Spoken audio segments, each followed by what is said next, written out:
him something he's not. Can I be of any assistance, Professor Kelp? Jerry sent me the script, and the character's name was Stella Payne. And I came back to him and I said, Jerry, I love the script, but I don't want to be a Payne. Can you think of another name for me? And so it came to be Stella Purdy. And I like that a lot. In the movie, you see this gorgeous, voluptuous female. But the underpinnings of that woman was so solid, so good, so kind, so generous, and so loving to everybody. She is flawless. She still is. She's a flawless human being.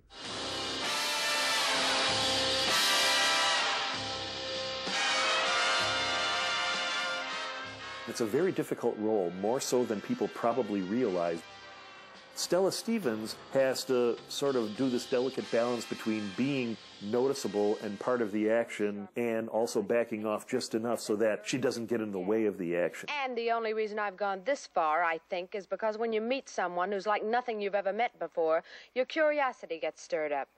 Well, mister, this is one kitten that won't be smitten by that little old devil. To be the leading lady opposite Jerry Lewis at that time, who was the king of Paramount Lot, and he would snap his fingers and things would appear on the set. Hello, I'm Stella Stevens. I'm sitting on the set of the new Jerry Lewis production, The Nutty Professor.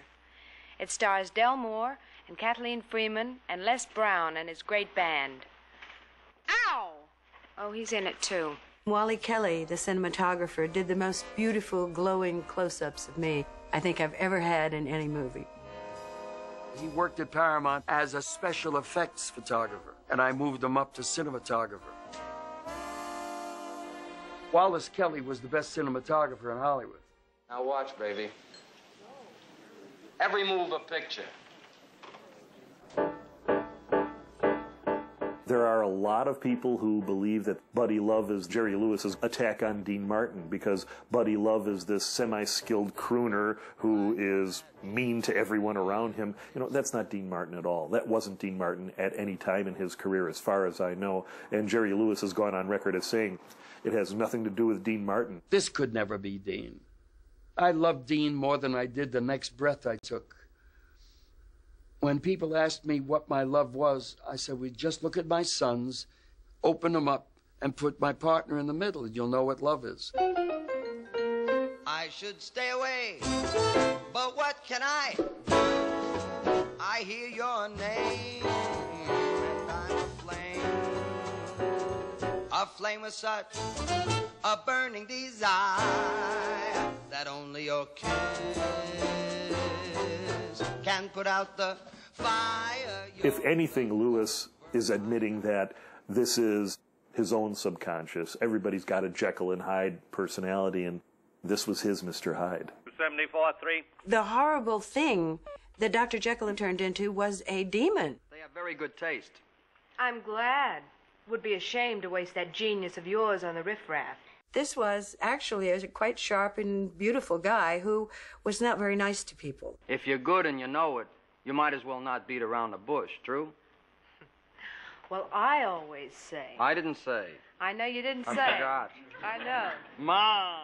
This was a conglomeration of every unkind, nasty son of a bitch I had seen all of my life.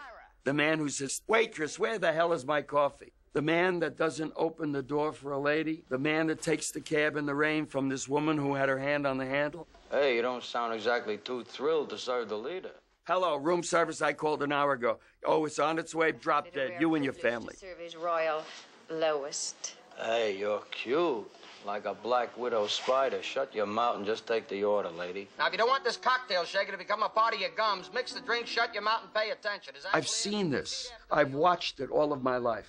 I've watched the human condition because it has served me to know what I do and the why of what I do in terms of comedy. What's your moniker, kid? What do they call you? Mortimer? Harvey?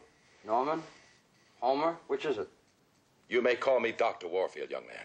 Del Moore did some of his best work with Lewis. He usually was best as the harried authority figure that had to deal with the outrageousness that Lewis was creating around him. You blew out the wall of the science building. Well, actually, All of the wall, Kelp. well, it was good for the summer. Del and my dad were very, very close friends. Del Moore was the most avid fisherman you ever met in your life, and he used to spend a lot of time on my dad's boat. And oh, he just loved to torture Del Moore. I mean, my dad would throw things to him. As Del was standing on the dock, he'd take a brand new camera and throw it just past him, so Del couldn't get it. I mean, and it would go in the water, and the poor man would have a heart attack. He was supposed to be this center, this force, this more conservative structure that was slowly whittled down by the Lewis